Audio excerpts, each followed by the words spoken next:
Hi, caregivers. I just want to say thank you so much for joining me again on a Friday afternoon to hear a little bit about things that are going on and to update you on any new information we may have. First, I want to take a minute to just acknowledge how and just tell you how much gratitude we have that you're part of our team and that you are still continuing to go out and see your clients and going above and beyond on a regular basis like you always do. You've been amazing. You've been rock stars, and we really, truly, truly are grateful for every single one of you.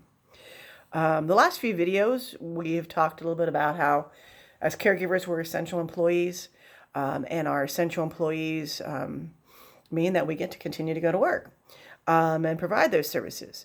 One of the things I also talked about is a stay-at-home order that has been given for the state of Ohio and many other states now, and probably soon to be nationwide.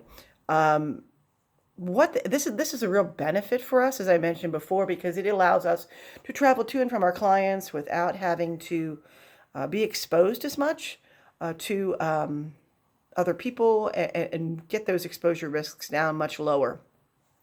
So, I hope this is giving you a little bit more sense of security, a little more sense of protection than when everybody was out and about roaming around. I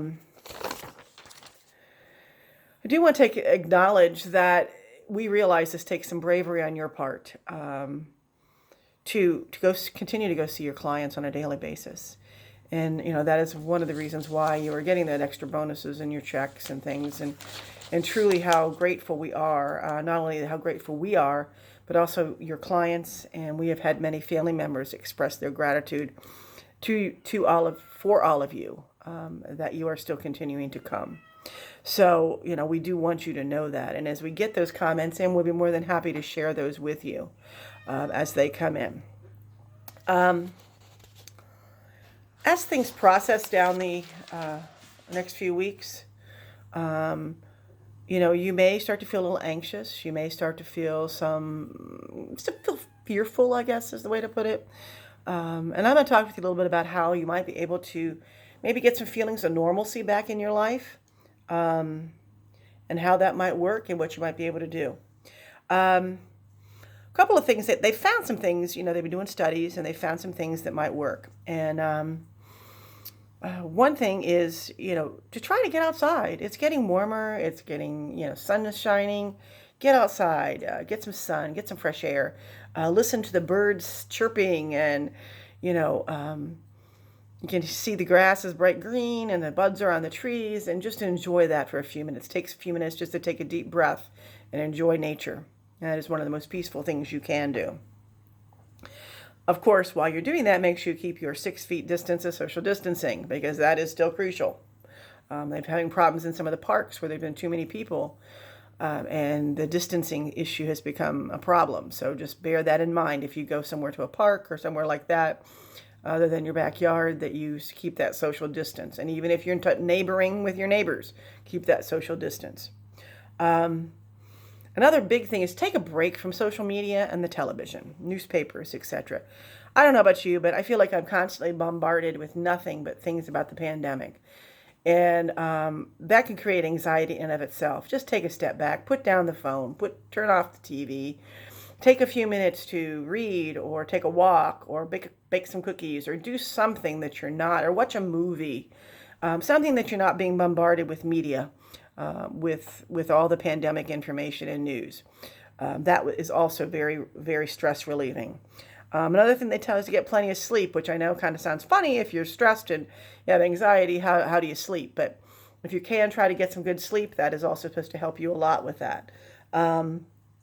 Another thing they're finding in this time frame right now, you have kids at home. You may have people living at home that normally are at work, or they're working from home. Maintain a regular schedule. Try to keep a routine going, keeping a regular routine going so that you can maintain some sense of normalcy in your life, and do that as much as you can. The other thing that has been a huge help for many, many, many people is reaching out on the phone. We've gotten in the habit of, talking via texts, Instagram, Facebook, all those kinds of things. Picking up that good old-fashioned telephone and calling a family friend and calling someone in your family, a friend, a neighbor, a coworker, whatever, and just talking for a few minutes about life in general, catch up with them, see what's going on in their lives. I've been trying to do this on a regular basis. I've been trying to do at least 2 phone calls a day, or sometimes I only get one in. It depends on how busy I am, but I've been trying to reach out and talk to people, and it really has helped. I've enjoyed speaking with people I haven't talked to in a while, whether it be family or friends. And it's very different hearing their voice than it is just seeing their words typed into Facebook or Instagram or text. So I encourage you to reach out and talk to those folks. It is very stress relieving, and it does give you a sense of normalcy and a connection, because human beings are social creatures, and so this social distancing is hard for us. And at least you hear a voice. We're trying to constantly get you, the PPEs and the protective equipment that we can. We do have an order we're hoping to get later this week of surgical masks, disposable masks, and hand sanitizer. Hopefully they come. And we've had orders placed before and they get rerouted to the hospital, which is totally understandable. They're at much higher risk than we are. But we're hoping that this time we get that order in. When they do, we will let you know right away. We do have the cloth masks. You should have gotten a text a couple days ago about some homemade cloth masks. They're kind of cute. They have all different patterns and they tie. They don't have elastics. But we got 50 of those. We have handed out most of those. There are still some left. We did place another order in case our surgical masks don't come in. So we'll be getting more of those. Whether it be the surgical mask or the cloth mask, there's a couple things I do want to remind you and make you aware of with either one of these. These are not a guarantee or a protection against the virus per se. It's just another layer of protection.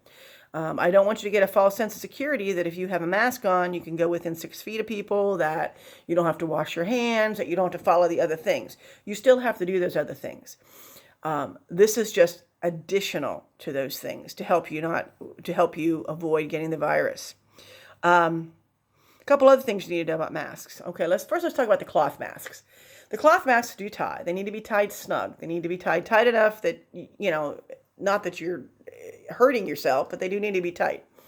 They need to be washed every day you use them. At the end of the day, you need to wash them and you need to dry them. And preferably iron them. If you can't iron them, at least wash them every day. They're not to be used over and over again without a wash. That defeats the purpose of having the mask because you're just harboring the bacteria and the viruses right in the fabric. The same with the disposables. If and when we get the disposables, again, disposables, it'll be one mask for every client you go into.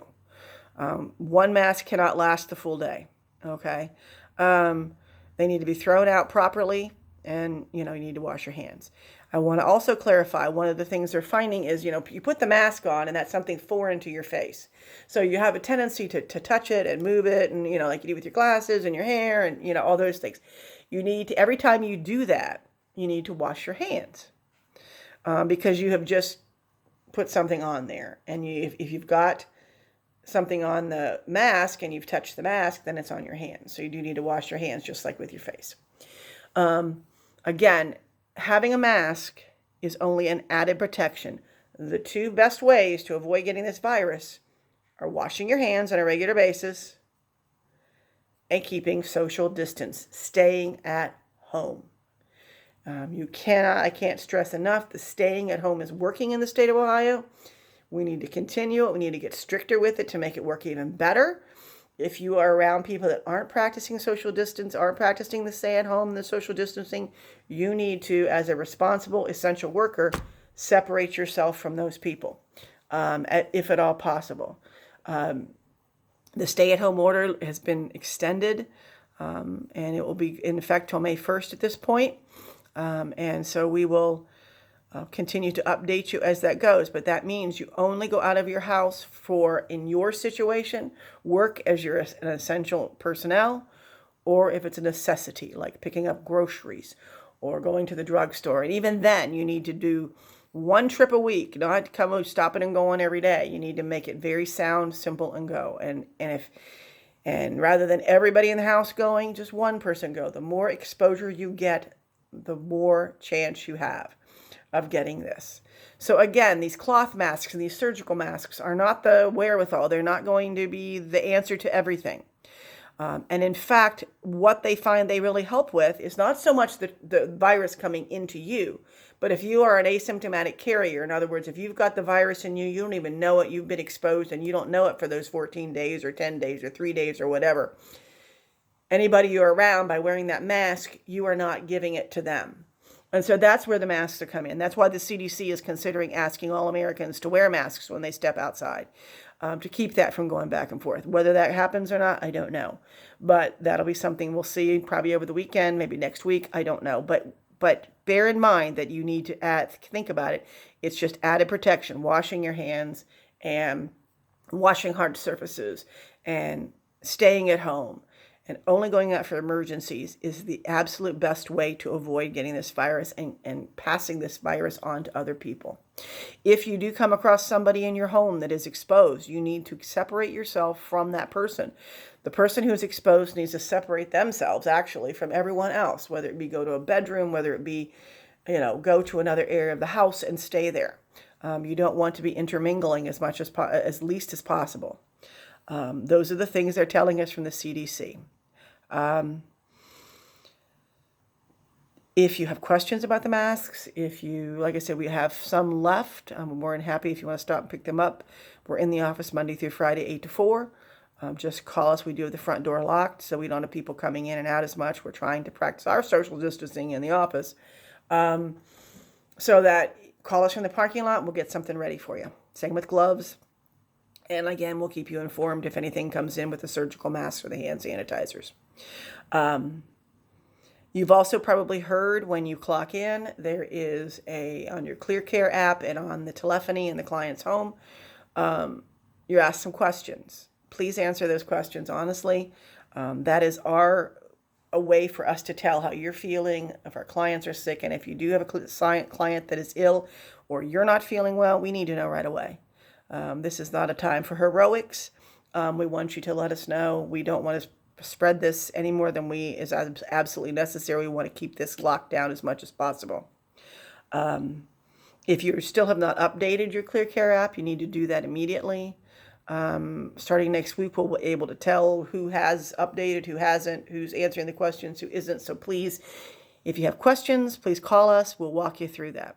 I can't express enough to you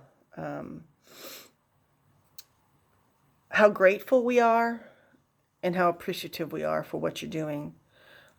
We know it's hard. We know this is a difficult time for everyone. It's just something nobody's ever experienced and gone through that I'm aware of. And the key for us is to remain calm and know that we have the tools. We know what we can do to help prevent this from spreading. We just have to practice it, and it's not easy because it does mean there's sacrifices made by everyone, and it's hard. It's really hard. I encourage you to reach out to people. I encourage you to talk to people. If you have questions, please call us. Talk to us. Please know that we are here for you. We want to help you in any way that we can. If you are running low on groceries, we have a food bank in the office that you can get a few things to get you through.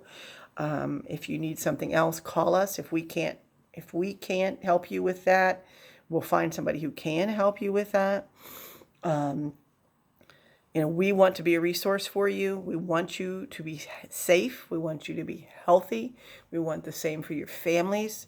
And we don't want you to have to go through any hard times. As much as we can help, we will. So please don't hesitate to call us with anything.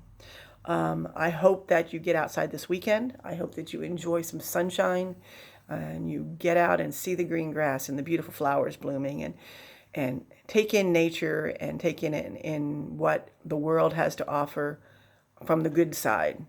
And if you have questions or anything, please let us know. Thanks so much for everything you're doing.